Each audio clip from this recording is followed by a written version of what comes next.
सर्वांना या बुधवारच्या सभेमध्ये स्वागत. प्रभू येशू ख्रिस्ताच्या नावामध्ये सर्वांना नव्याने शालोम, तुम्हा शांती असो. माझा विश्वास आहे की तुम्ही आपापल्या घरामध्ये आनंदी, सुखी, सुरक्षित आणि आशीर्वादित असाल.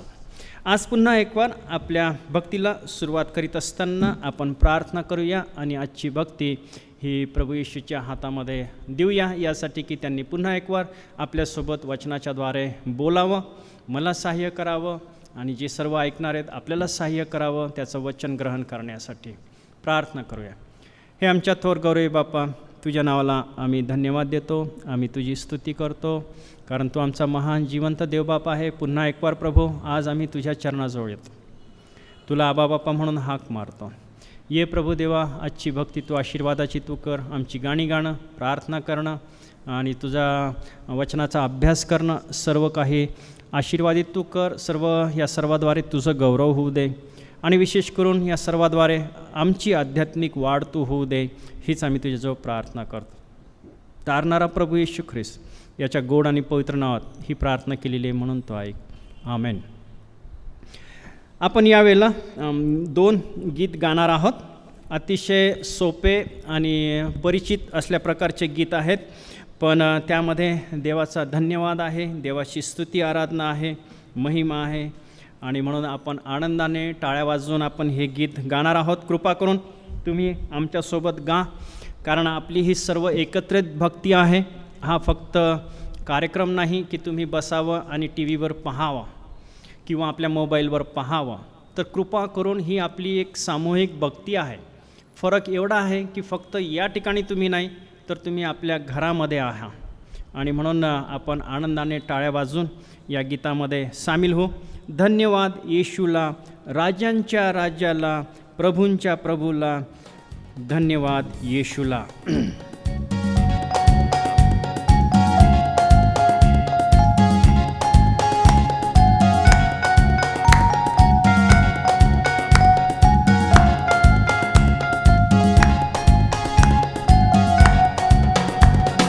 धन्यवाद येशूला, धन्यवाद येशूला, धन्यवाद येशूला, धन्यवाद येशूला.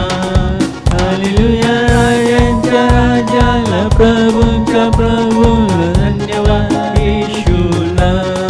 हालेलुया. राजांच्या राजाला, प्रभूंच्या प्रभूला, धन्यवाद येशूला. महिमा हो द्या त्याला. Praise the Lord. देवाची स्तुती. महिमा हो द्या त्याला, महिमा हो द्या त्याला, महिमा हो द्या त्याला. हालेलुया. राजांच्या राजाला, प्रभूंच्या प्रभूला, महिमा हो द्या त्याला. हालेलुया. राजांच्या राजाला, प्रभूंच्या प्रभूला, महिमा हो द्या त्याला. गौरव येशूला, गौरव येशूला, गौरव येशूला, गौरव येशूला, गौरव येशूला. हालेलुया. राजांच्या राजाला, प्रभूंच्या प्रभूला, गौरव येशूला. हालेलुया. राजांच्या राजाला, प्रभूंच्या प्रभूला, गौरव येशूला. पाप्यास ताराया, आरोग्य रोग्याला, पाप्यास ताराया, आरोग्य रोग्याला. हालेलुया. राजांच्या राजाला, प्रभूंच्या प्रभूला, आरोग्य रोग्याला. हालेलुया. राजांच्या राजाला, प्रभूंच्या प्रभूला, आरोग्य रोग्याला. Praise the Lord. धन्यवाद.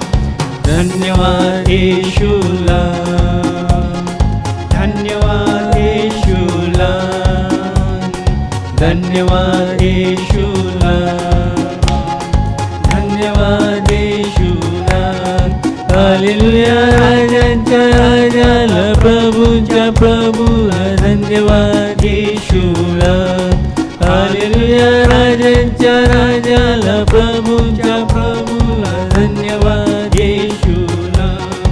हालेलुया राजांच्या राजाला प्रभूंच्या प्रभूला धन्यवाद येशूला. आमेन. देवाची स्तुती असो. अजून एक आपण गीत गाणार आहोत. तू मेरा शरणस्थान, तू मेरा गढ़ है, संकट में मेरा दोस्त मेरा प्रभू. देवाची स्तुती असो. हे पण गाणं सर्वांना माहिती आहे. शब्द आम्ही पाठवलेले आहेत, आपण ते फॉलो करूया. आणि जर तुमच्या तोंडपाठ असतील तर काही प्रॉब्लेमच नाही.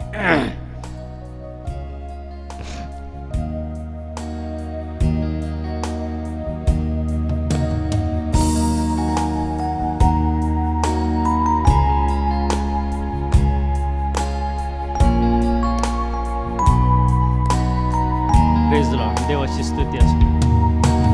तू मेरा शरणस्थान, तू मेरा गढ़ है, संकट में मेरा दोस्त मेरा प्रभु.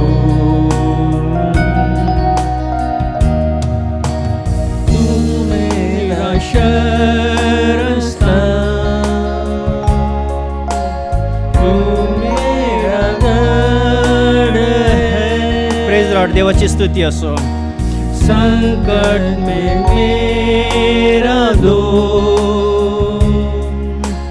मेरा प्रभु. आराधना करूं मैं पूरे से, मैं तुझे भजूंगा संपूर्ण जीवन में, तेरी सेवा करूंगा मेरी सारी चीजों से. मैं हूँ यहाँ, मैं हूँ यहाँ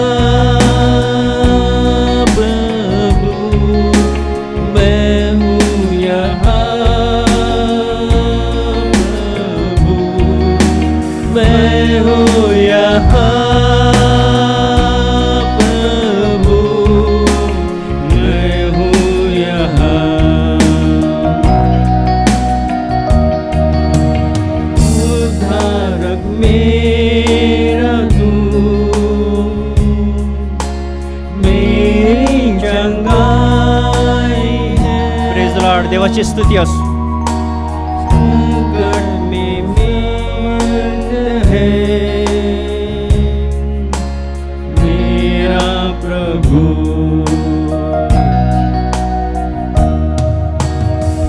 उद्धारक मेरा दोस्त मेरी चंगाई है. संकट है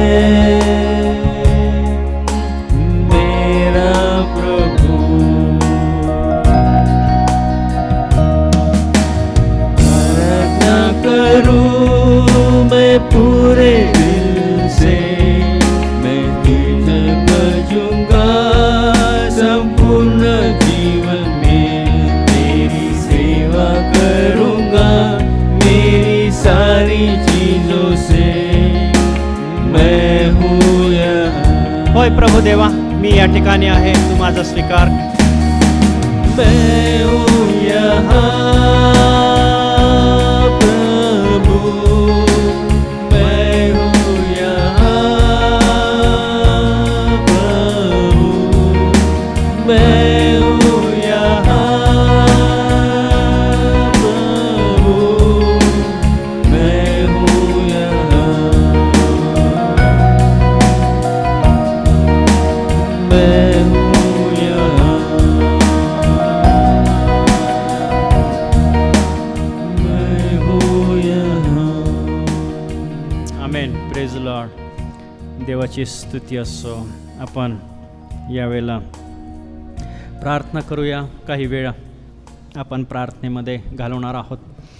आपल्याला माहिती आहे एकामागून एक संकट येत आहेत. कुठं टोळधाड येत आहेत, तर सायक्लॉन येत आहे. आता पुन्हा दुसरं सायक्लॉन वादळ येत आहेत आणि अगदी भयंकर अशी परिस्थिती निर्माण झालेली आहे. करोना व्हायरस, त्याच्यामध्ये हे संकट एका पाठीमागून येत आहेत आणि ह्या सर्वावरून आपल्याला दिसून येतं की भयंकर परिस्थिती आपल्या देशाची होत आहेत. फार वाईट परिस्थिती होत आहेत आणि ह्या सर्व परिस्थितीसाठी तुम्ही आणि मी प्रार्थनाच करू शकतो, दुसरं काही करू शकत नाही. घाबरून जाऊ नका, काळजी चिंता करू नका, कारण हे होणं गरजेचं आहे आणि शेवटच्या काळाची ही चिन्ह आहेत, हे आपल्याला माहिती आहे. तुम्हाला आणि मला हे माहिती आहे सत्य, आणि म्हणून तुम्ही आणि मी फक्त प्रार्थना आणि प्रार्थनाच करू शकतो. म्हणून कृपा करून प्रियांनो, ज्या ठिकाणी तुम्ही असाल त्या ठिकाणी जर तुमची इच्छा असेल आणि तुम्ही जर उभे राहू शकत असाल किंवा गुडघे टेकू शकत असाल तर कृपा करून आपण तसं करूया आणि प्रार्थना करू. आता तुम्ही आपापल्या घरात आहे म्हणून तुम्ही उठायला आणि इकडं तिकडं जायला आणि दुसरे कामं करायला फ्री आहात असं नाही. कृपा करून याचं गांभीर्य आपण समजून घ्यावं. आपण चरणाजवळ आहोत, देवाच्या चरणाजवळ आहोत, आणि म्हणून सर्व आपले कामधंदे, इतर ॲक्टिव्हिटी सगळे बाजूलाच ठेवायचे. जसं काय आपण चर्चमध्ये येऊन बसलेलो आहोत अशा प्रकारे बसायचं आहे आणि अशा प्रकारे आपलं लक्ष केंद्रित करायचं आहे. आणि म्हणून माझ्यासोबत कृपा करून आपण प्रार्थना करू. हे आमच्या थोर गौरवी बापा, तुझ्या नावाला आम्ही धन्यवाद देतो, तुझी स्तुती आराधना आम्ही करतो, कारण प्रभू खरोखर तू स्तुतीस पात्र आणि भयास योग्य देव आहे. प्रभू देवा, आमच्या देशाची परिस्थिती तुला माहिती आहे, सर्व जगाची परिस्थिती तुला माहिती आहे. एकामागून एक संकट येत आहे, मरी येत आहे, भयंकर असं नुकसान होत आहे, विध्वंस होत आहे, जीवितहानी होत आहे. प्रभुदेवा, अशा भयानक परिस्थितीमध्ये आम्हाला तू शरणस्थान आहे. तू आमचा उद्धार करता देवबाप आहेस, तू आमचा बचाव करणारा देवबाप आहेस, तू आम्हाला तारण देणारा देवबाप आहेस. म्हणून प्रभू आम्ही तुला शरण येतो, कारण तू आमचा शरणस्थान आहे. तुझ्या चरणाजवळ आम्ही येतो, तुझे चरण आम्ही धरतो प्रभू, आणि आग्रहाची नम्राची विनंती करतो की प्रभू देवा, हे चक्रीवादळ तू प्रभू शमवून टाक, घालवून टाक, आणि त्यामध्ये प्रभू कोणाची जास्त नुकसान होणार नाही, मनुष्यहानी, प्राणहानी होणार नाही, अशी कृपा तू कर प्रभू देवा. आणि आमच्या देशामधून हे सर्व संकट तू निवारण कर, आणि ही जी महामारी आहे, करोना व्हायरस आहे, तो देखील प्रभू तू दूर कर, अशी आम्ही तुला विनंती करतो. हे प्रभुदेवा, तूच यावर तोडगा काढू शकतो हे आम्हाला 100% माहिती आहे. म्हणून आमची भिस्त ही तुझ्यावर आहे. तू मनुष्याला असं काही ज्ञान दे प्रभुदेवा की त्यामुळं काहीतरी ह्याच्यावर औषध निघेल, तोडगा निघेल, अशी कृपा तू कर. आणि प्रभुदेवा, तू एवढा महान आहेस की तू औषधाशिवाय देखील ही मरी तू काढून घेऊ शकतो, हा देखील आमचा तेवढाच विश्वास आहे. तुला ज्या मार्गाने, ज्या पद्धतीने प्रभू तुझी इच्छा असेल त्या पद्धतीने, त्या मार्गाने हा करोना व्हायरस आणि ही संकटं आमची दूर कर, हीच प्रार्थना करतो. आणि आज प्रभू देवा, वेगवेगळ्या माध्यमाद्वारे तुझ्या वचनाची घोषणा होत आहे, प्रार्थना होत आहे, स्तुती आराधना होत आहे, यूट्यूबवरून आणि अशा प्रकारचे व्हॉट्सअपवरून आणि झूम मीटिंगवरून आणि अशा प्रकारची अनेक जी मीडियाची साधनं आहेत, त्याद्वारे प्रभू जी काही तुझी स्तुती आराधना होते, प्रार्थना होत आहे, तुझ्या वचनाची घोषणा होत आहे, ते सर्व तू आशीर्वादित तू कर. आणि घराघरामध्ये प्रभू तुझं नाव गाजविलं जाईल आणि लोक प्रभू तुझ्याकडं वळतील, असं तू होऊ दे. आणि वळत आहेत प्रभू, तुझ्यामध्ये लोक येत आहेत. आम्ही तुझे आभार मानतो, तुझी स्तुती करतो. प्रभुदेवा, आज जे काही वचनाचा आम्ही अभ्यास करणार आहोत तो देखील तू आशीर्वादाचा तू कर, त्याद्वारे तू आमची भेट घे, आमच्यासोबत तू बोल. आणि प्रभुदेवा, हे होत असताना आम्ही परीक्षण करावं, स्वतःचं आणि अवलोकन करावं स्वतःचं, असं तो होऊ दे अशी आम्ही तुला विनंती करतो. प्रभुदेवा, आज घराघरामध्ये जे सर्व आमचे प्रियजन आहेत, जर त्यामधून कोणी जर आजारी असेल, संकटात त्रासात असेल, जर आज कोणाला तुझ्या स्पर्शाची, आरोग्याची, साह्याची गरज असेल, तर प्रभुदेवा आम्ही तुला विनंती करतो, त्या व्यक्तीला, त्या कुटुंबाला या आज संध्याकाळच्या वेळेला तू स्पर्श कर आणि प्रभू त्यांना आरोग्य तू दे, शक्ती दे, सामर्थ्य दे. जर काही समस्या असेल तर प्रभू ती देखील तू निवारण कर, हीच आम्ही तुझं प्रार्थना करतो. या सर्व विनंत्या तारणारा प्रभू येशू ख्रिस्त याच्या गोड आणि पवित्र नावात ही प्रार्थना केलेली आहे, म्हणून तो ऐक. आमेन. आमेन. आपण यावेळेला देवाच्या वचनाकडं वळणार आहोत आणि काही दिवसापासून आपण ही सिरीज सुरू केलेली आहे आणि 7 महाभयंकर पापे किंवा पातके कोणती आहेत त्याचा आपण विचार करीत आहोत. आणि आज जर हे पहिल्यांदाच कोणी ऐकत असतील तर त्यांच्यासाठी मी सांगू इच्छितो की ही 7 महाभयंकर पाप यांना का म्हटलेलं आहे. त्यामध्ये राग आहे, लोभ आहे, हेवा आहे, गर्व आहे आणि आज आपण हे जे पाप बघणार आहोत ते आहे वासना. हे जे पाप आपण म्हणत आहोत हे दिसत नाहीत मनुष्याच्या अंतःकरणामध्ये, जीवनामध्ये ते आहेत, पण त्या पापामुळं करणारी किंवा होणारी जी कृती आहे ती मात्र मनुष्याला दिसतात.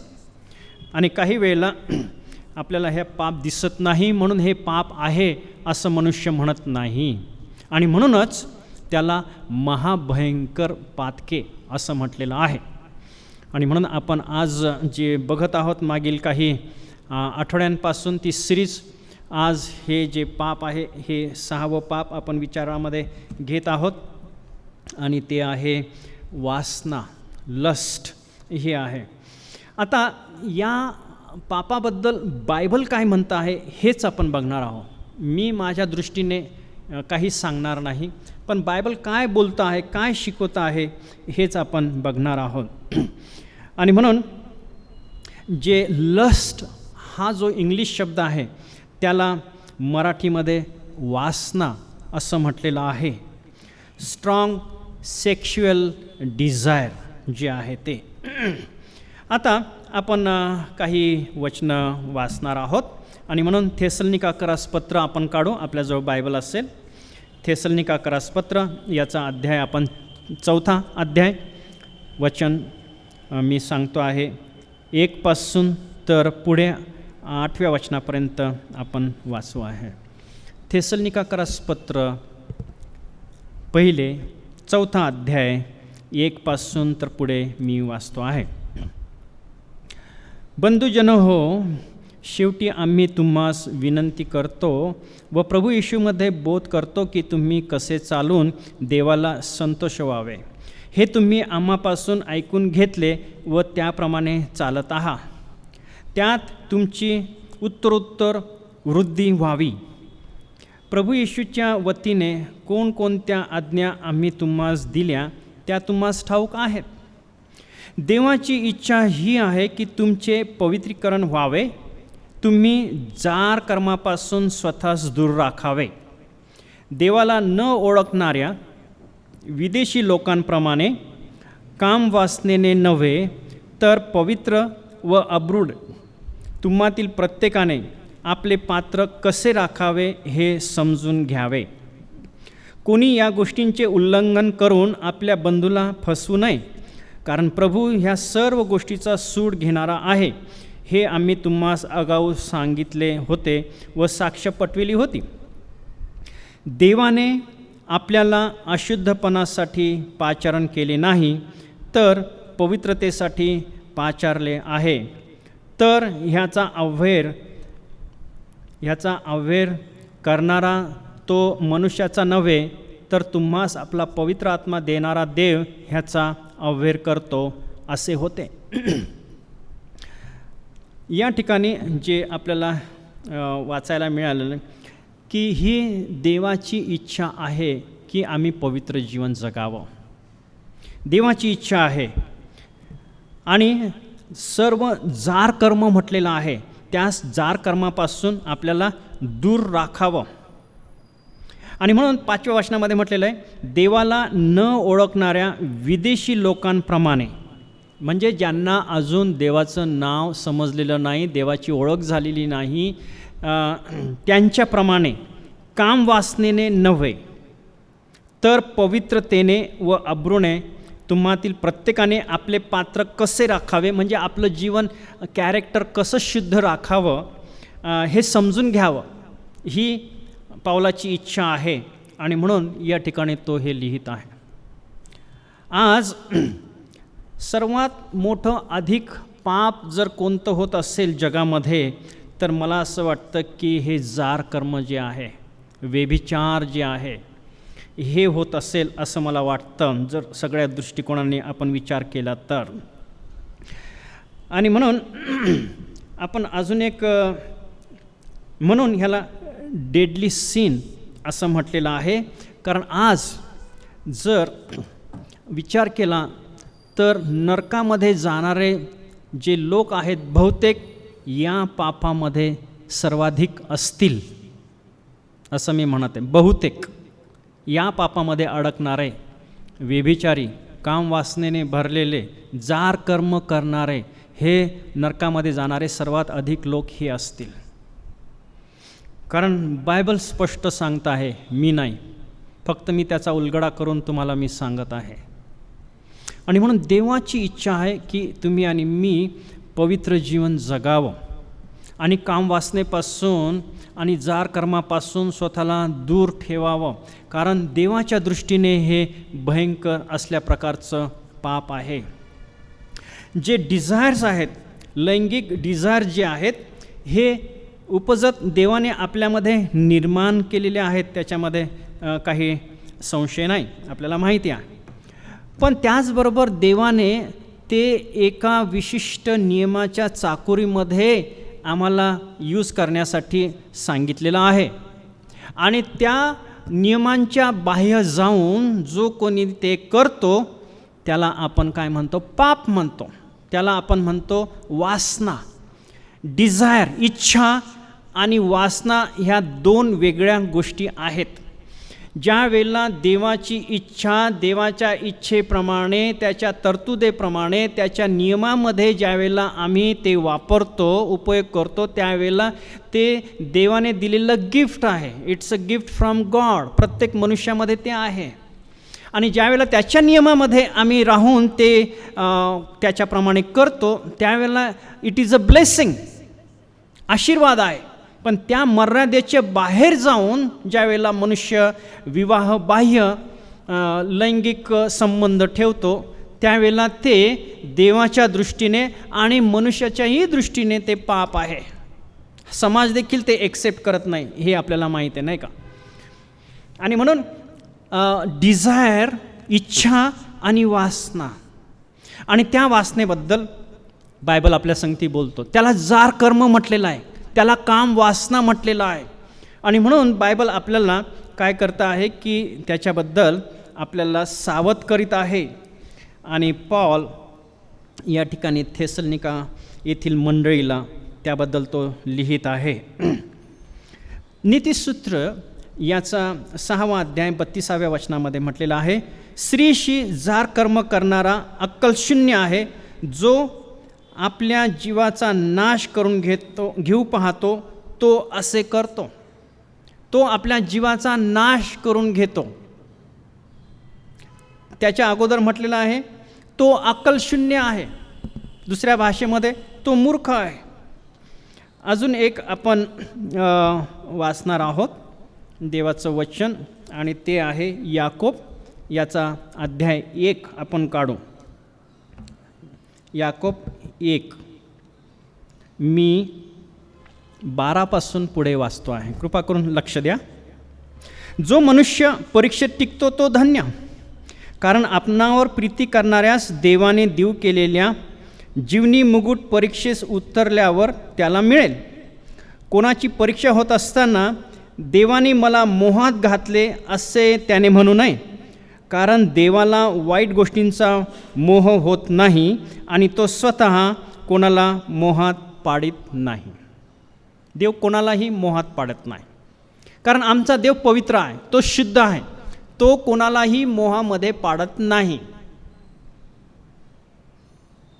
म्हणून या ठिकाणी याकोबाच्या पत्रामध्ये काय म्हणत आहे? देवाने मला मोहात घातले असे कोणी म्हणू नये, कारण देवाला वाईट गोष्टींचा मोह होत नाही आणि तो स्वतः कोणाला मोहात पाडित नाही. तर लक्षामध्ये ठेवा, आता वचन 14 फार महत्त्वाचं आहे, लक्ष ठेवा. तर प्रत्येक मनुष्य आपल्या वासनेने ओढवलेला व भुलविलेला असा मोहात पडतो. प्रत्येक मनुष्य आपल्या वासनेने ओढवलेला व भुलविलेला असा मोहात पडतो. मग वासना गर्भवती होऊन पापाला जन्म देते आणि पाप परिपक्व झाल्यावर मरणास उपजवते. वासनेनंतर पाप आणि मग ते पाप मरणास उपजविते, म्हणजे त्यामुळं आमच्यावर मरण येतो, त्यामुळं आमच्यावर नाश येतो आणि येईल जर आम्ही त्यापासून दूर राहिलं नाही तर. माझ्या प्रिय बंधूंनो, फसू नका. प्रत्येक उत्तम देणगी व प्रत्येक पूर्ण दान वरून येते, जे ज्याला विकार नाही व जो फिरण्याच्या छायेत जात नाही अशा प्रकारच्या पित्यापासून उतरते. पित्यापासून आम्हाला काय आहे तर आम्हाला देवाचं दान आहे, उत्तम देणगी आहे, देवाची स्तुती असो. देवापासून आम्हाला ह्या सर्व गोष्टी आहेत. पण ह्या ज्या दुसऱ्या गोष्टी आहेत, वासना, ह्या देवापासून नाही.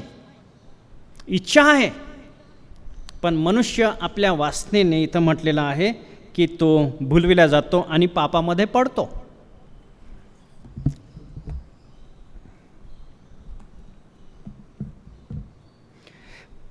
मग अशीच मी म्हटलेलं आहे की देवाने आपल्याला मर्यादा घालून दिलेल्या आहेत आणि त्या मर्यादामध्येच आम्ही राहायला शिकलं पाहिजेत.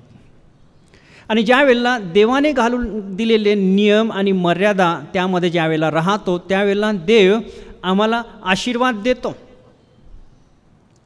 म्हणूनच आपण सुरुवातीला बघितलेलं आहे की डिझायर काय आहे, इच्छाशक्ती आणि काम वासना, ह्या दोन गोष्टी वेगवेगळ्या आहेत.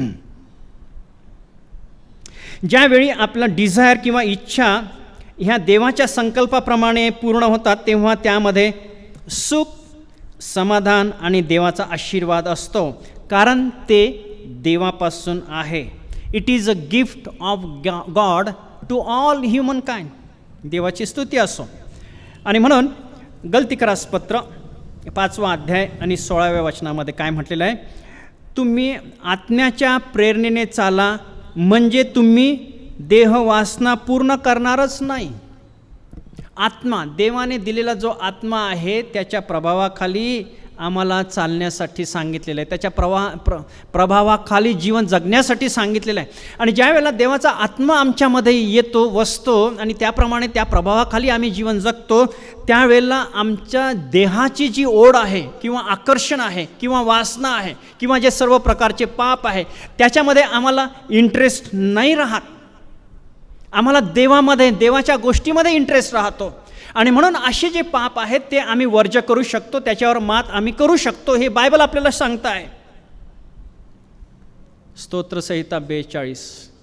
हरणी जशी पाण्याच्या प्रवाहासाठी लुलपते, तसा हे देवा माझा जीव तुझ्यासाठी लुलपत आहे. म्हणजे ज्या वेळेला आमचा जीव देवासाठी ताणेला आणि भुकेला होतो, देवाच्या मार्गी आम्ही राहतो, आमची दृष्टी देवाकडे आहे, त्यावेळेला असल्या प्रकारचे जे पाप आहे यांच्याकडं आमची पाठ होते. त्याला आमच्या जीवनामध्ये प्राधान्य नसतं, देवाला प्राधान्य आहे. आणि ज्या वेळेला देवाला प्राधान्य देतो, त्यावेळेला देव आम्हाला त्याची शक्ती आणि सामर्थ्य पुरवतो, यासाठी की आम्ही पापाचे गुलाम राहू नये, तर त्यापासून आम्ही मुक्त झालेले, देवाला बांधलेले, देवाशी जोडलेले, देवाशी नातेसंबंध झालेले असे आम्ही त्याचे लेकरं आम्ही असावं. आणि हीच देवाची इच्छा आहे. आणि मग गलतीकरास पत्र आपण काढूया. गलतीकरास पत्र आपण काढू. याचा 5वा अध्याय. ही जरी आपल्याला ही वचनं माहिती आहे तरी आपल्या डोळ्यासमोरून जावी अशी माझी इच्छा आहे. गलतीकरास पत्र याचा 5वा अध्याय आणि 19व्या वचनामध्ये काय म्हटलेलं आहे?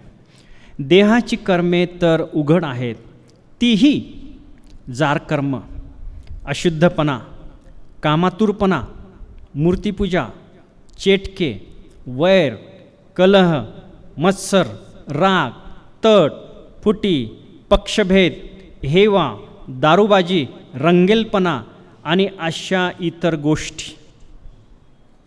देहाची कर्मे ही आहेत.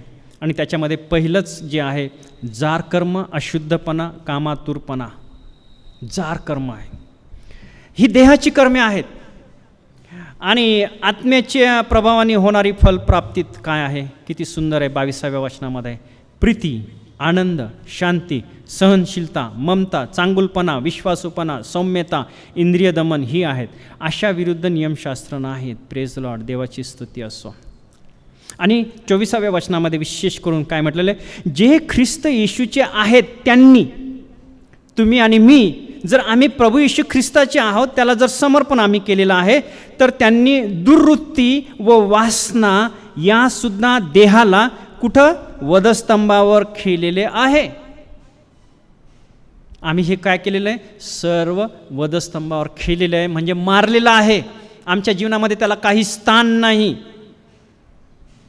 कारण आम्ही देवाचे लेकरं म्हणून आता जीवन जगतो आहे. मग ही जी वासना आहे, जारकर्म आहे, व्यभिचार आहे. प्रभू येशू ख्रिस्त तर काय म्हणतो की तुम्ही एखाद्या स्त्रीबद्दल जर वाईट विचार जरी मनामध्ये आला तरी ते काय आहे? पाप आहे. विचार करणं देखील पाप आहे, असं बायबल आपल्याला शिकवतं आहे. आणि म्हणूनच आपण काय म्हणतो आहे? हे महाभयंकर पाप आहे. मनामध्ये विचार आला तरी हे पाप आहे. मग त्याची कृती तर वेगळी पुढे राहिलीच आहे. आणि दाविदाचं आपल्याला माहीत आहे, बेरशिबाबरोबर त्याने काम वासनेचं पाप केलं, हे आपल्याला माहीत आहे. नंतर ते पाप झाकण्यासाठी त्याने उरिया हित्तीचा खून केला, हे पण आपल्याला माहीत आहे. आणि त्याचे दुष्परिणाम नंतर किती भोगावे लागले दाविदाला, हे देखील आपल्याला माहिती आहे. म्हणून प्रियांनो, हे भयंकर पाप आहे. आणि मी अगोदरच म्हटलेलं आहे की ह्या पापामुळं नरकात जाणाऱ्यांची संख्या सर्वात जास्त असेल. आज मीडियाच्याद्वारे, म्हणजेच इंटरनेटच्याद्वारे, मोबाईलमध्ये अनेक अशा अश्लील गोष्टी सामावलेल्या आहेत आणि त्या लोकांना या कामवासनेच्या पापामध्ये, जार कर्माच्या पापामध्ये, व्यभिचाराच्या पापामध्ये प्रवृत्त करण्यासाठी कारणीभूत ठरत आहे. म्हणून आम्ही सावधान असणं गरजेचं आहे. पहिले पेत्र याचा 5वा अध्याय आणि 8व्या वचनामध्ये काय म्हटलेलं आहे? सावध असा, जागे रहा, तुमचा शत्रू सैतान हा गर्जणाऱ्या सिंहासारखा कोणाला गिळावे हे शोधित फिरतो. त्याच्या विरुद्ध विश्वासात दृढ असे उभे रहा. त्याच्या विरुद्ध म्हणजे सैतानाच्या विरुद्ध दृढ असे उभे रहा, स्थिर रहा. सैतानाच्या कोणत्याही भूलतापाला आम्ही बळी पडू नये. सहज गुंतवणारं पाप याला आम्ही बळी पडू नये. म्हणून काय म्हटलेलं आहे की विश्वासामध्ये दृढ असणं हे फार महत्त्वाची बाब आहे. विश्वासामध्ये दृढ राहणं, स्थिर आणि खंबीर राहणं. पहिले पेत्र 5वा अध्याय आणि 10व्या वचनाच्या दुसऱ्या भागामध्ये काय म्हटलेलं आहे मी वाचतो आहे. ज्याने तुम्हास ख्रिस्तामध्ये पाचारण केले तो सर्व कृपेचा देव स्वतः तुम्हास पूर्ण, दृढ व सबळ करील. कोण? देव करील. देवाला माहीत आहे की आम्ही देहामध्ये आहे, हा आमचा संघर्ष आहे, आमच्या अवतीभोवती अनेक प्रकारचे आकर्षणं आहेत. पण हे सर्व जर ज्या वेळेला आम्ही देवाला समर्पण करू आणि ज्या वेळेला पवित्र आत्मा आमच्या जीवनामध्ये येईल त्यावेळेला तो देव आम्हाला काय करेल? पूर्ण, दृढ व सबळ करील. फक्त काय आहे, आम्हाला देवाला समर्पण करण्याची गरज आहे. देवाला समर्पण करण्याची गरज आहे आणि म्हणण्याची गरज आहे की देवा, माझी इच्छा नाही, तुझी इच्छा माझ्या जीवनामध्ये पूर्ण होऊ दे. ज्यावेळेला ही प्रार्थना आपण मनापासून करू आणि म्हणू की yes Lord, your way and your will be done in my life.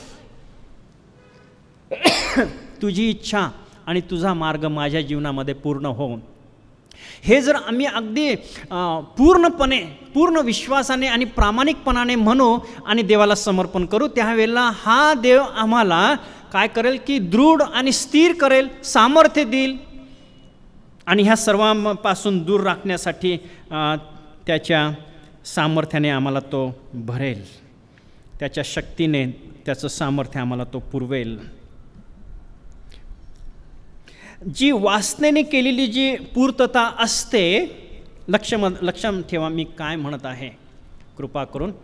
वासनेने केलेली पूर्तता जी असते, कोणालाही त्यामध्ये सुख समाधान देऊ शकत नाही, तर अधिक वासनेला व अधिक पापाला, मोठ्या पापाला जन्म देते. यातून विभक्तपणा, यामधून खून, व्यभिचार, दुष्कृत्य आणि अशा प्रकारची इतर पापास जन्म दिला जातो. कलह, राग, बदला यामधून काहीही चांगले निष्पन्न होत नाही. जे या पापामध्ये पडतात ते या पापामुळं अधिक सुखी समाधानी होऊ शकत नाही, हे देवाचं वचन सांगत आहे. कारण हे पाप आहे, देवाच्या दृष्टीने पाप आहे, त्याच्यामध्ये आशीर्वाद नाही आहे आणि म्हणून हे क्षणभंगूर पाप आहे आणि हे लगेच संपणार आहे. आणि त्यामुळं कोणताही मनुष्य, मला पुन्हा सांगू द्या, की सुखी समाधानी होऊ शकत नाही. मगाशी त्या वचनाचा मी उल्लेख केला, ते वचन मत्ते 5 आहे, 27 आणि 28 वचनामध्ये, जो कोणी स्त्रीकडे काम दृष्टीने पाहतो त्याने आपल्या अंतःकरणात तिच्या विरुद्ध व्यभिचार केलेला आहे, असं बायबल आपल्याला सांगतं. It is our thinking that cause us to sin and then act. मनामध्ये येणारा विचार हे पाप आहे आणि त्या विचारामध्ये केलेलं नंतर कृती हे पण त्याच्या नंतरचं पाप आहे. गलतीकरासपत्र 6 अध्याय आणि 7व्या वचनाचा दुसऱ्या भागामध्ये काय म्हटलेलं आहे, मनुष्य जे काही पेरतो त्याचेच त्याला पीक मिळेल.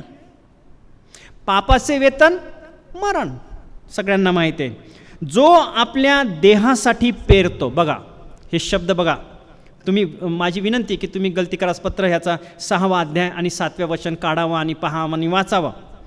जो आपल्या देहासाठी पेरतो त्याला देहापासून नाशाचे पीक मिळेल. काय म्हटलेलं आहे, नाशाचे पीक.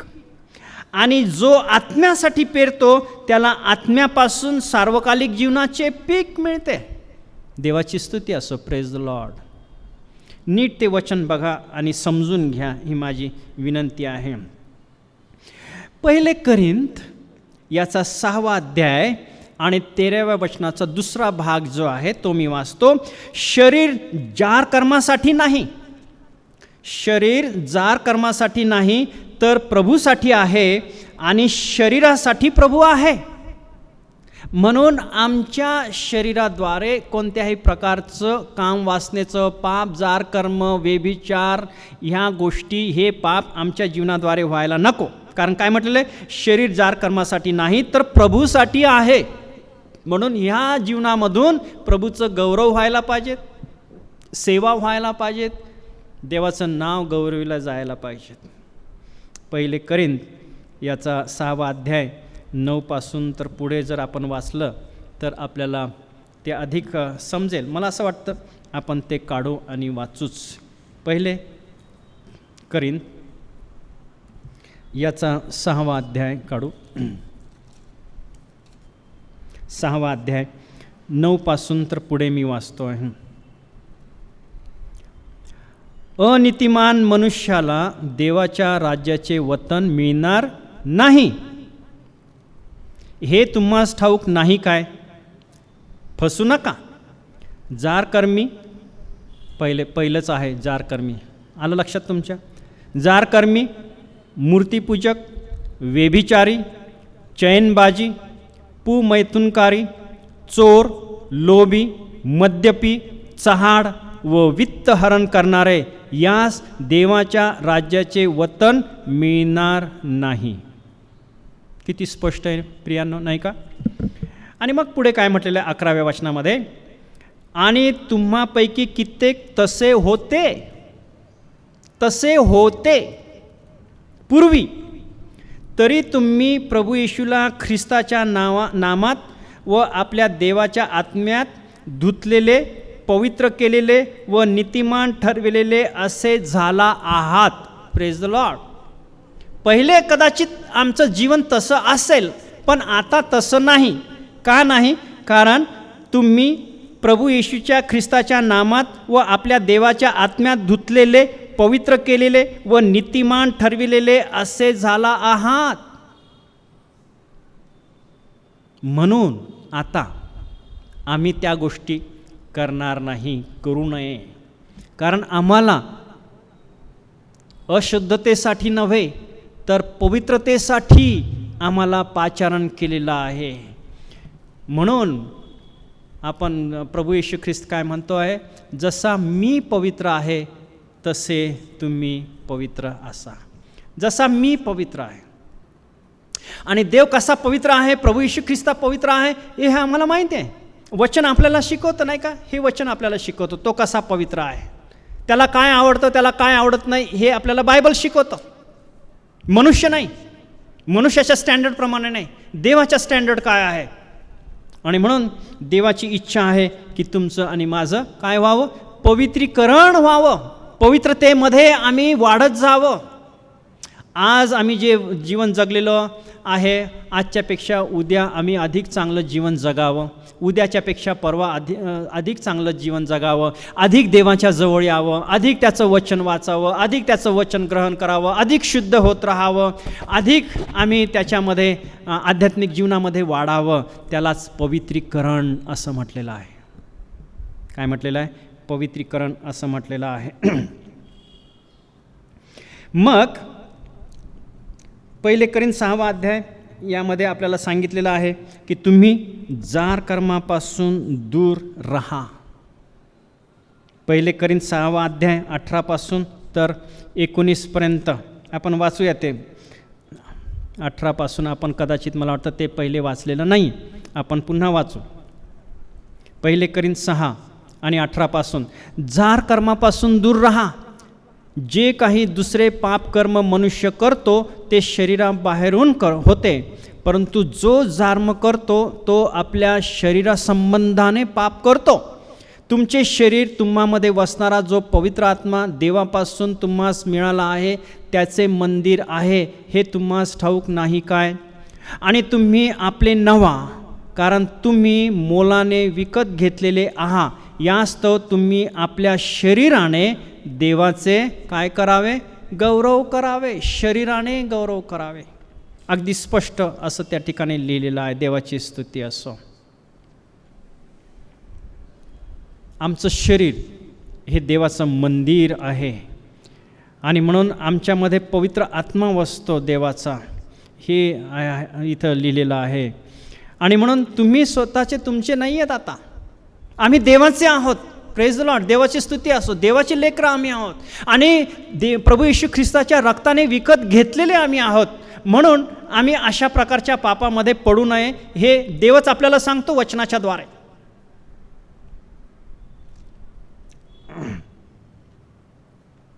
आणि म्हणून हे जे पाप आहे हे मनुष्याला भ्रष्ट करते, नाशामध्ये नेते आणि त्यामध्ये त्याचा नाश होतो आहे. मग it destroys your कन्व्हिक्शन्स.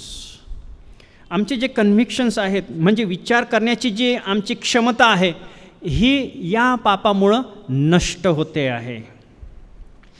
It destroys your character. तुमचं जे व्यक्तिमत्व जे आहे, किंवा दुसरं आपण म्हणू चारित्र्य जे आहे हे तुमचं चारित्र्य हे डिस्ट्रॉय करतं, नाश करतं आहे. It destroys your relationship with God. देवाबरोबरचे तुमचे जे नातेसंबंध आहेत हे लयास जाते, बंद होते. जर हे पाप आमच्या जीवनामध्ये आहे तर हे पाप घेऊन आम्ही देवासोबत कोणत्याही प्रकारचे रिलेशनशिप ठेवू शकत नाही.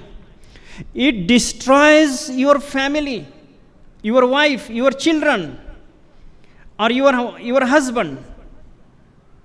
It destroys this society also. जो समाज आहे त्याच्यासाठी देखील हे घातक पाप आहे. आणि त्यानंतर ह्याचा दुष्परिणाम मंडळीवर देखील होतो, आपल्या साक्षीवर देखील होतो आहे. मग ह्याच्यावर उपाय काय? कदाचित ऐकत असताना, आपण परीक्षण करीत असताना आपल्याला जर दिसत असेल तर याच्यावर उपाय देखील आहे. आणि बायबलमध्ये प्रत्येक याच्यावर उपाय आहे, सांगितलेला आहे. का? कारण त्यासाठीच प्रभू येशू ख्रिस्त जगामध्ये आला होता. असं काही नाही की तुमचे पाप हे लहान आहेत, कमी आहेत आणि त्याची पापाची क्षमा होऊ शकेल, पण हे पाप आहे याची क्षमा होऊ शकणार नाही कारण हे फार मोठं पाप आहे. असं कधीच होऊ शकत नाही. आमच्या पापापेक्षा, कितीही ती पाप असो, आमच्या पापापेक्षा आमचा प्रभू परमेश्वर देव हा सर्व समर्थ देव आहे आणि तो कसलीही पापे असली तरी क्षमा केल्याशिवाय राहणार नाही. आणि त्याच कारणासाठी तो जगामध्ये आला होता. उत्पत्ती याचा अध्याय 39 काढूया. उत्पत्ती 39:9 आणि 10. या ठिकाणी योसेफ पोटिफराच्या ज्या बायकोला काय म्हणतो आहे ते आपण या ठिकाणी पाहू. तो त्यावेळेला अतिशय तरुण, 16-17 वर्षाचा तरुण तो होता. तो काय म्हणतो आहे, या घरात मजवून तो मोठा नाही, म्हणजे पोटिफर हा मोठा नाही, आणि तू त्याची पत्नी आहेस, म्हणून तुझ्याखेरीस माझ्या अखत्याराबाहेरचे असे काहीच नाही. असे असता एवढे घोर कर्म करून मी देवाचा अपराधी कसा हो. असे असता एवढे घोर कर्म करून मी देवाचा अपराधी कसा हो. हे जे योसेफाचे उद्गार आहेत,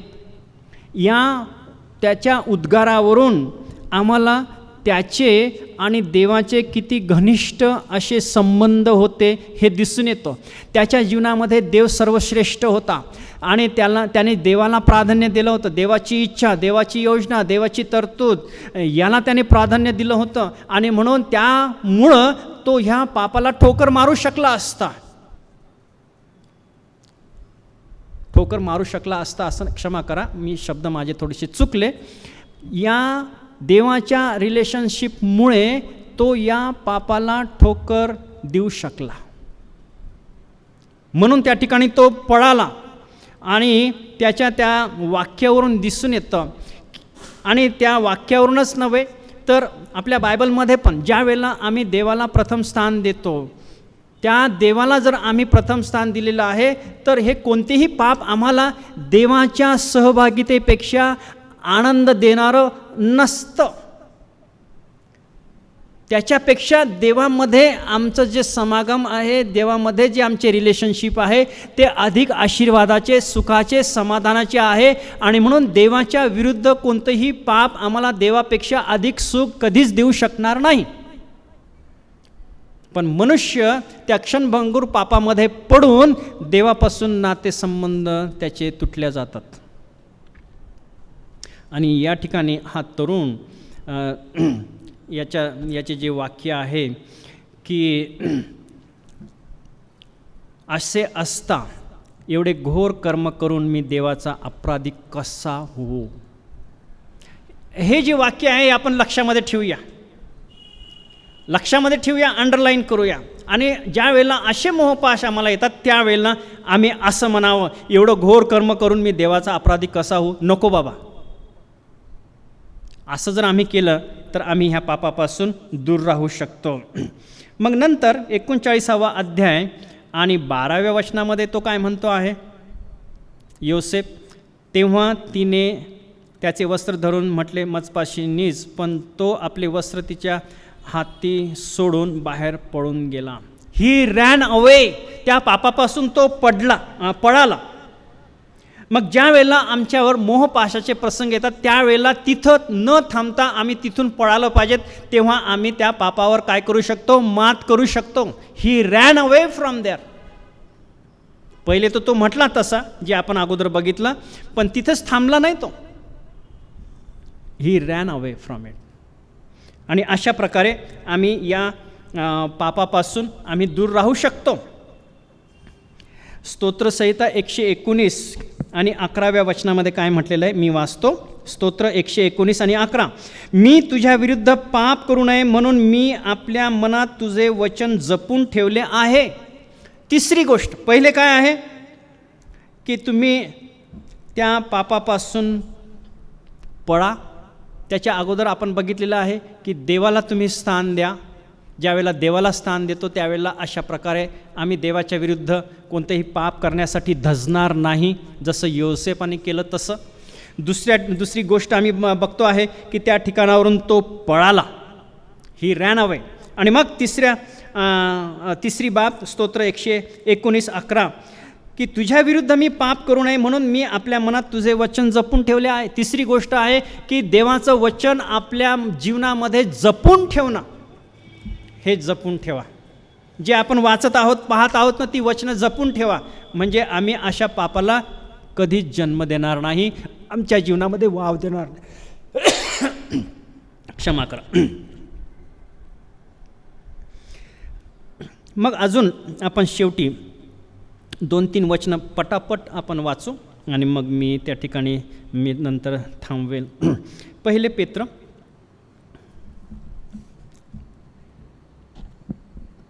1 अध्याय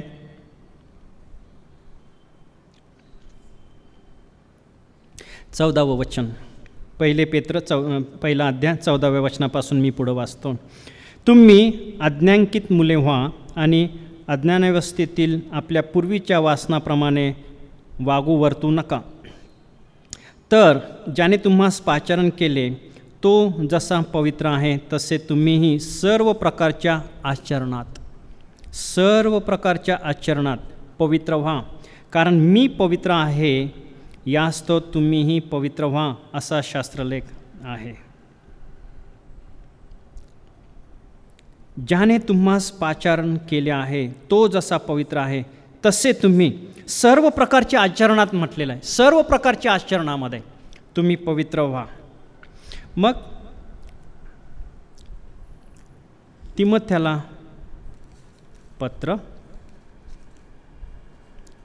दुसरे पत्र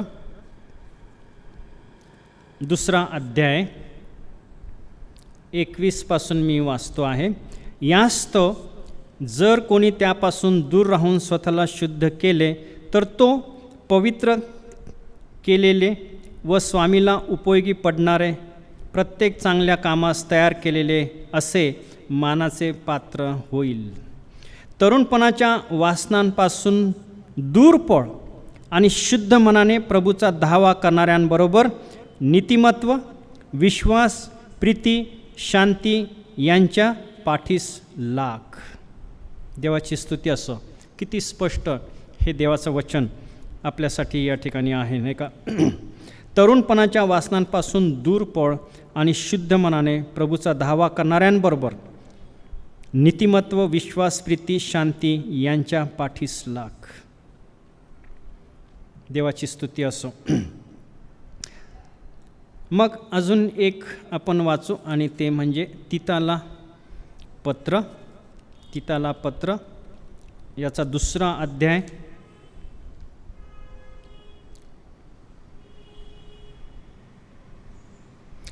11 पासून मी वाचतो आहे. कारण सर्व मनुष्यास तारण देणारी अशी देवाची कृपा प्रगट झाली आहे. ती आपल्याला असे शिकवते की धन्य आशा प्राप्तीची म्हणजे थोर देवाचे व आपला तारणारा येशू ख्रिस्त याचे गौरव प्रगट होण्याची वाट पाहत आपण अधर्माला व ऐहिक वासनांना नाकारून सांप्रतच्या युगात मर्यादेने नीतीने व धार्मिक वृत्तीने वागावे. आपण काही रविवारपासून आपण प्रभू येशू ख्रिस्ताच्या दुसऱ्या येण्याबद्दल आपण विचार करीत आहोत. या मागच्या रविवारी आपण जो स्वर्ग आहे त्याच्याबद्दल विचार करीत आहोत आणि अजून करणार आहोत. म्हणून या ठिकाणी काय म्हटलेलं आहे, आशा प्राप्तीची म्हणजे थोर देवाचे व आपला तारणारा येशू ख्रिस्त याचे गौरव प्रगट होण्याची वाट पाहत आपण, त्याची वाट पाहणारे लोक आहोत नाही का आपण विश्वासणारे. म्हणून अधर्माला व ऐहिक वासनांना नाकारून, आपण पहिलेच बघितलेलं की ही वासना म्हणजे काय, पाप आहे. देहाची वासना हे पाप आहे.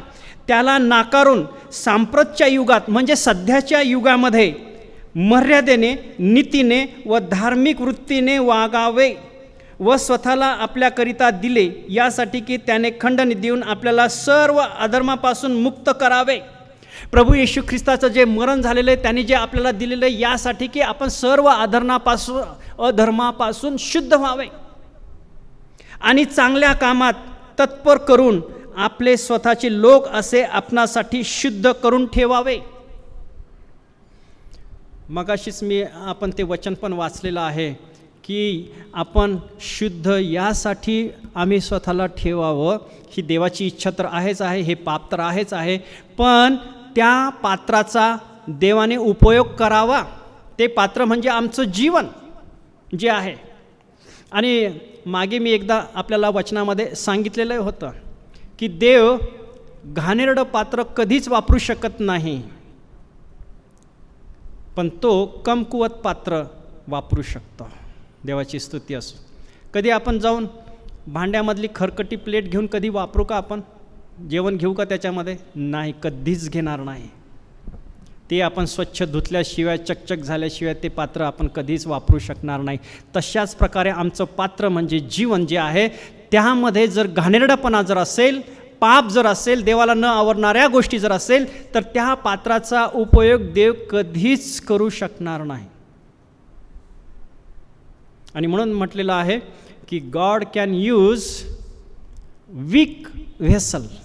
कमजोर पात्र तो वापरेल, but he will not use dirty vessel. जे घाणेरडं पात्र आहे ते देव कधीच वापरू शकणार नाही. मग अजून एक शेवटचं वचन आपण वाचूया आणि ते आहे याकोब याचा 4 अध्याय.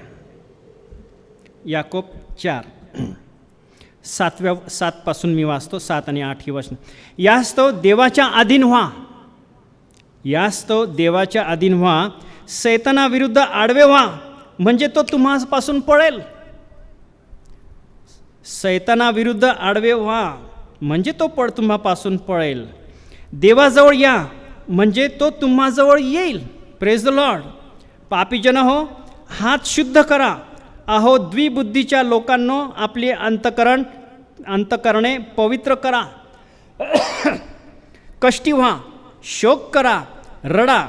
तुमच्या हसण्याचा शोक व तुमच्या आनंदाचा विषाद हो. प्रभूसमोर नम्र व्हा म्हणजे तो तुम्हास उंच करेल. देवाची स्तुती असो प्रियांनो. आणि म्हणून पुष्कळशा वेळेला हे जे पाप आहे हे पुष्कळशा लोकांच्या जीवनामध्ये आहे, विचार आहे, मनामध्ये आहे. आणि बायबल आम्हाला सांगतं की ह्याचा विचार जरी आला तरी हे काय आहे? पाप आहे. आणि मग विचारानंतर मनुष्य ती कृती देखील करतो नाही का? म्हणून यापासून आपल्याला सावध असणं गरजेचं आहे. आणि आपल्या ख्रिस्ती जे विश्वासणारे आहेत, आम्हाला आमच्या अवतीभोवती पाप आहेत, आकर्षणं आहेत, पण आमची जी इच्छाशक्ती जी देवाने दिलेली ही वासनांमध्ये कधीही कन्वर्ट होऊ नये. आणि म्हणून पॉल म्हणतो आहे की हे जीवन जगणं एक प्रकारचा संघर्ष आहे. आणि खरंच संघर्ष आहे, त्याच्यामध्ये काहीच वावगत सांगितलेलं नाही आहे. आणि हा संघर्ष करण्यासाठी पॉल काय म्हणतो आहे? मी झटतो आहे. मी आत्ताच पूर्ण जिंकलेलो आहे, पूर्ण मी आपल्या कह्यात घेतलेले आहे असं मी म्हणत नाही. तर ज्याच्यासाठी देवाने मला पाचारण केलेले आहे ते पण जिंकण्यासाठी मी संघर्ष करतो आहे, मी धावतो आहे, मी प्रयत्न करतो आहे. आणि जो मनुष्य हे पूर्णपणाने प्रयत्न करील त्याला यश मिळालंच आहे, कारण त्यांच्यासाठीच देव तयार आहे. He is ready to help. Praise the Lord. देवाची स्तुती असो. देवबाप करो आजच्या वचनावर आशीर्वाद पाठव. आपण विचार करूया, आपलं परीक्षण करूया, आणि जर असं काही आपल्या जीवनामध्ये असेल तर ते आपण देवाच्या साह्याने, मला सांगू द्या, स्वतःच्या साह्याने नाही, देवाच्या साह्याने, देवाच्या सामर्थ्याने ते आमच्या जीवनामधून दूर करण्याचा आपण काय करू, प्रयत्न करू. आणि देवबाप तुम्हाला यश दिल्याशिवाय राहणार नाही. देवबाप करो तुम्हाला आशीर्वाद देव. आपण प्रार्थना करू. हे देवबापा, आम्ही तुझ्या नावाला धन्यवाद देतो, आम्ही तुझी स्तुती करतो प्रभू, कारण तो आमचा महान जिवंत देवबाप आहे. तुझ्या वचनाचा आम्ही अभ्यास केला. हे महाभयंकर जे पाप आहे, वासना, लस्ट प्रभू, हे आमच्या जीवनामध्ये नसावं म्हणून प्रभू तू आम्हाला शिकवलेलं आहे, तुझ्या वचनामध्ये सांगितलेलं आहे. आणि म्हणून जर आज आमच्यापैकी कोणाच्या जीवनामध्ये असल्या प्रकारचं जर पाप असेल तर प्रभू देवा, हे तू दूर कर, सहाय्य कर, शक्ती दे, सामर्थ्य तू दे. ह्याच्यावर विजय मिळवण्यासाठी प्रभू देवा तुझ्या पवित्र आत्म्याने आम्हाला तू भर प्रभू देवा, आणि पवित्र आत्म्याच्या प्रभावाखाली आम्ही जीवन जगावं. आणि प्रभू तुझा धावा आम्ही सतत करत राहावा, यासाठी की प्रभू आम्ही पापापासून दूर राहावं, दूर जावं आणि तुझ्याजवळ यावं. ज्यावेळेला प्रभू आम्ही पापामध्ये पडतो त्यावेळेला आम्ही पापाच्या जवळ जातो, पाप करतो आणि तुझ्यापासून दूर जातो. असं न होता आम्ही तुझ्याजवळ येत राहावं, आणि हे सर्व प्रकारचे जे तुला न आवडणाऱ्या गोष्टी आहेत हे आम्ही वर्ज्य कराव्यात, आम्ही काढून टाकावा. म्हणून तो आमचं सहाय्य कर. आजच्या वचनाबद्दल, आजच्या भक्तीबद्दल आम्ही तुझे आभार मानतो आणि तुझी स्तुती करतो. प्रत्येक जे ऐकत आहेत, पाहत आहेत प्रभू, या भक्तीमध्ये सामील आहेत, प्रत्येकाला वैयक्तिक रीतीने तो आशीर्वाद तू दे, त्यांचं संरक्षण तू कर, आणि तुझ्या वचनामध्ये आणि आध्यात्मिक जीवनामध्ये आमची सतत वाढ होऊ दे, हीच तुझ्या चरणी प्रार्थना करतो. तारणारा प्रभू येशू ख्रिस्त याच्या गोड आणि पवित्र नावात ही प्रार्थना केलेली आहे, म्हणून तो ऐक. आमेन. आपण सर्वजण उभे राहूया. प्रभूने शिकवलेली प्रार्थना आपण म्हणूया, त्यानंतर शेवटचा आशीर्वाद आपण मागूया, आणि मग या ठिकाणावरून आपण हे आमच्या स्वर्गातील पित्या, तुझे नाम पवित्र मानले जाओ, तुझे राज्य येऊ, जसे स्वर्गात तसे पृथ्वीवरही तुझ्या इच्छेप्रमाणे हो. आमची रोजची भाकर आज आम्हास दे, जसे आम्ही आमच्या ऋण्यास सोडले आहे तसे तू आमची ऋणी आम्हास सोड, आणि आम्हास परीक्षेत नकोस तर वाईटापासून सोडी, कारण की राज्य, सामर्थ्य आणि गौरव ही सर्व काळ तुझीच आहे. आमेन. आमच्या बुद्धी सामर्थ्यापलीकडे वसणारा आमचा जिवंत देव याची प्रीती, आमचा तारणारा प्रभू येशू ख्रिस्त याची कृपा, आणि पवित्र आत्मा याची सुसंगती, जे सर्व विश्वासणारे लहान थोर या भक्तीमध्ये सामील आहेत, पाहत आहेत, ऐकत आहेत, त्यांच्याबरोबर आज, उद्या आणि सदा सर्व काळ असो. आमेन. आमेन. देवबाप करो तुम्हा सर्वांना आशीर्वाद देव. पुन्हा एक वार याच ठिकाणी म्हणजे याच चॅनलवर आपण रविवारी सकाळी 10 वाजता भेटणार आहोत. तोपर्यंत सुरक्षित राहा, आनंदी राहा, सुखी राहा, आशीर्वादित राहा, आणि देवबाप करो तुम्हाला भरपूर मोठा आशीर्वाद देव, त्याच्या वचनामध्ये वाढ करो आणि आध्यात्मिक जीवनामध्ये वाढ करो, हीच माझी देवाच्या चरणी माझी प्रार्थना आहे. God bless you. Bye bye.